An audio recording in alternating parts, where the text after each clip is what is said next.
샬롬 할렐루야. 욥기 12장 22절이요. 어두운 가운데서 은밀한 것을 드러내시며 죽음의 그늘을 광명한 대로 나오게 하시며 민족들을 거지게도 하시고 다시 멸하게도 하시며 민족들을 널리 퍼지게도 하시고 다시 끌려가게도 하시며 만민의 우두머리들의 총명을 빼앗으시고 그들을 길없는 거친 들에서 방황하게 하시며 빛없이 캄캄한 데를 더듬게 하시며 취한 사람같이 비틀거리게 하시느니라. 욥기 13장 1절에서 9절이요. 나의 눈이 이것을 다 보았고 나의 귀가 이것을 듣고 깨달았느니라. 너희 아는 것을 나도 아노니 너희만 못하지 않으니라. 참으로 나는 전능자에게 말씀하려 하며 하나님과 변론하려 하노라. 너희는 거짓말을 지어내는 자요 다 쓸모없는 의원이니라. 너희가 참으로 참잠하면 그것이 너희의 지혜일 것이니라. 너희는 나의 변론을 들으며 내 입술의 변명을 들어보라. 너희가 하나님을 위하여 불의를 말하려느냐 나를 위하여 속임을 말하려느냐 너희가 하나님의 낯을 따르려느냐 그를 위하여 변론하려느냐 하나님이 너희를 감찰하시면 좋겠느냐 너희가 사람을 속임같이 그를 속이려느냐. 욥기 강의 29번째 교만의 극치를 보이는 욥입니다. 교만의 극치를 보이는 욥의 모습 속에서 내 자신을 점검하며 하나님께서 원하시는 뜻이 무엇인지 살펴보겠습니다. 첫째는 예정의 하나님이라고 비판하는 욥. 욥기 12장 22절에 어두운 가운데서 은밀한 것을 드러내시며 열국으로 광대하시게도 하시고 다시 사로잡히게도 하시며 어둠 가운데 있다는 것은 감추어진 상태로 표현하는 말입니다. 욥은 선진들을 통해서 하나님에 대해서 전해 들었을 뿐 하나님을 만나고 체험한 적이 없었기 때문에 하나님의 존재를 희미하게 인식하고 있었습니다. 하나님의 은혜와 사랑도 막연하게 느낄 뿐이었지요. 이렇게 하나님에 대하여 모든 것이 희미한 상태에서 욥이 나름대로 하나님을 믿고 따르고 있었는데 이제 예정의 하나님으로서 확연히 드러났다는 것이지요. 하나님의 예정 가운데 은밀한 것이 드러남으로써 자신에게 혹독한 시험 환란이 임하게 되었다는 것입니다. 욥은 선진들의 삶이나 자신의 처지를 보아도 예정의 하나님이심이 틀림없다고 혹독하게 비판하고 있습니다. 그러나 우리는 예정의 하나님께서 인류를 구원하시기 위한 섭리 가운데 모든 역사를 주관하고 계심을 알아야 합니다. 이스라엘의 역사를 보아도 이방 나라들을 통해 이스라엘을 연단하심은 어찌하든 백성들이 우상을 버리고 참 신이신 하나님께로 돌아올 수 있도록 이끄시는 하나님의 절절한 사랑이었습니다. 죽음의 그늘을 광명한 대로 나오게 하신다는 것은 욥이 전에는 밝은 세상에서 빛나는 삶을 살았지만 순간에 죽음이 자기에게 몰아닥쳤음을 뜻합니다. 하나님께서 광명 속에 살고 있던 자신에게 죽음과도 다름없는 상태가 임하게 하셨다는 것입니다. 이 또한 욥이 뒤틀린 감정 가운데서 하나님을 오해하며 판단하는 말이지요. 하나님은 어둠 가운데 있는 우리의 죄를 드러내어 버릴 수 있게 하시며 우리를 새롭게 변화시켜 주십니다. 죽음을 광명한 가운데로 몰고 오는 것이 아니라 어둠 가운데 생명을 주셔서 밝게 하시는 하나님이시지요. 우리가 하나님을 알기 전에는 세상의 어둠 속에서 살았습니다. 그런데 하나님께서 위로부터 빛을 비춰 주셨기에 우리가 마음의 문을 열고 비치신 하나님의 말씀을 받아들이게 되었지요. 그래서 어둠 속에서 광명의 세계로 나와 생명을 얻고 영생의 길로 갈 수 있게 된 것입니다. 이렇게 좋으신 하나님을 욥은 정반대로 해석하고 있지요. 욥은 원래 지혜로운 사람인데 감정이 쌓이다 보니 하나님을 오해하고 악으로 판단하는 어리석은 사람이 되어가고 있습니다. 감정이라는 것이 이처럼 무섭다는 사실을 알아서 마음 안에 서운함이나 불편함을 키우지 말고 매사에 선한 생각으로 내 자신을 다스려 나가야 하겠지요. 한 국가가 흥하고 망하는 것은 하나님께서 만드신 일이 아니며 독재자가 나오는 것도 하나님께서 그렇게 만드신 것이 아닙니다. 그러나 욥은 이 모든 것이 하나님의 예정 가운데 진행된 것이라 말하고 있습니다. 만일 하나님께서 모든 것을 강제로 만들고 결정하신다면 사람들은 본인이 잘못하여서 사업이 망해 놓고도 하나님께서 내게 지혜를 주시지 않아서 또는 하나님이 내 계획을 빗나가게 하셔서 라고 실패의 원인을 하나님 탓으로 돌릴 것입니다. 더욱이 사람의 죄를 지은 후에도 회개할 필요가 없이 하나님께서 예정 가운데 나를 이렇게 지으셨다라고 말하면 되는 거죠. 만일 그렇다면 심판 날에 지옥 판결을 받은 사람도 하나님이 나를 악하게 만들어서 죄를 짓게 하신 것이 아닙니까? 이렇게 항변할 텐데 이때 하나님이 뭐라고 답변하실 수가 있겠습니까? 욥은 뒤틀린 감정 가운데 하나님을 오해하고 판단하며 점점 더 어리석은 생각으로 치달아가고 있습니다. 이처럼 마음에 감정, 악이 있으면 그 생각을 사단이 주관함으로 점점 더 악으로 치달아갑니다. 이처럼 마음에 감정, 악이 있으면 그 생각을 사단이 주관함으로 점점 더 악으로 치달아갑니다. 나중에는 감정 갖고 놀아요. 원수마귀 사단이. 그래서 감정까지 다스려야 돼요. 주님께 맡겨야 돼요. 특히 여자들 감정. 그거 원수마귀 사단 루시퍼가 사주하는 거예요.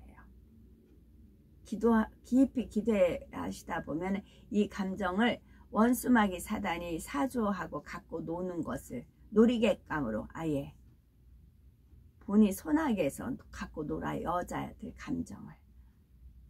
그래서 그거를 철저히 불같이 기도해서 빼버리면 한 단계 더 영으로 업그레이드 될 수가 있어요. 욥기 12장 24절에 만민의 그러니까 항상 기뻐하라 하셨잖아요. 하나님 말 항상 기뻐하라 예요. 우리는 항상 기뻐할 수가 있어요. 그게 처음 우리를 만드신 원래 그 패턴이에요. 원래 그게 사실이에요. 근데 항상 기뻐하지 못하게 하는 원인 그건 다 원수마귀 사단 루시퍼에서 온 거예요. 그거를 받아들이지 말고 부정하고 버려야 돼요. 이거 인정하면은 달라붙거든요. 근데 배척을 해야 돼요. 항상 기뻐하라에서 벗어나는 모든 것은요.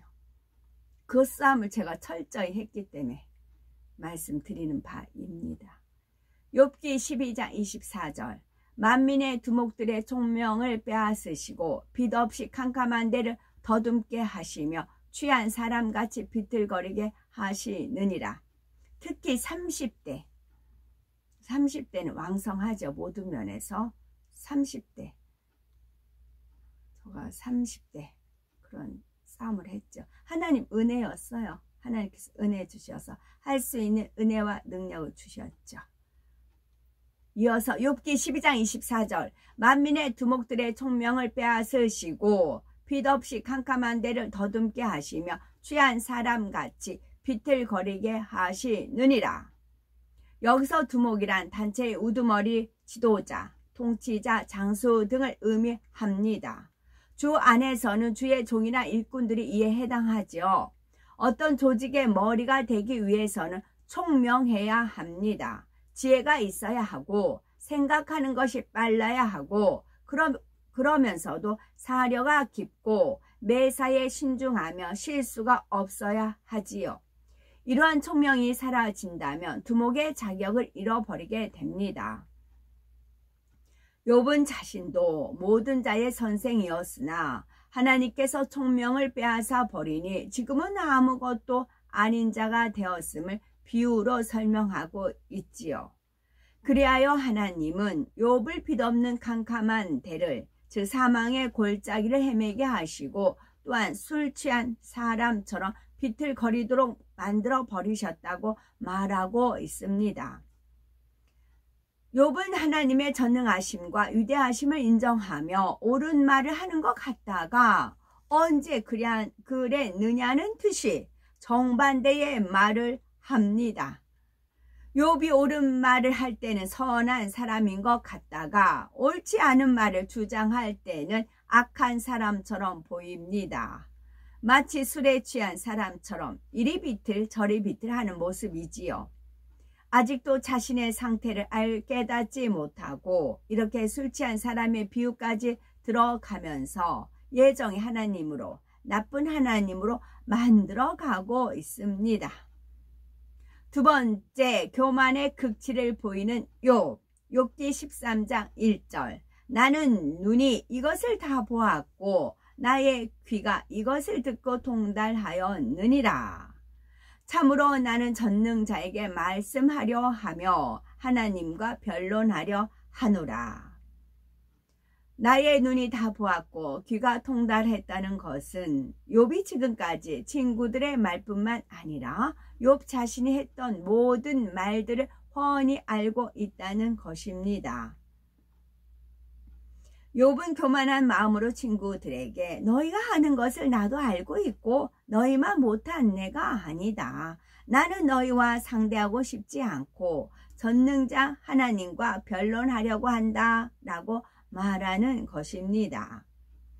욥은 많은 사람을 가르치고 연약한 사람들을 도와주는 등 덕스러운 삶을 살았기 때문에 이러한 자신이 친구들보다 당연히 더 낫다고 말하는 것이지요.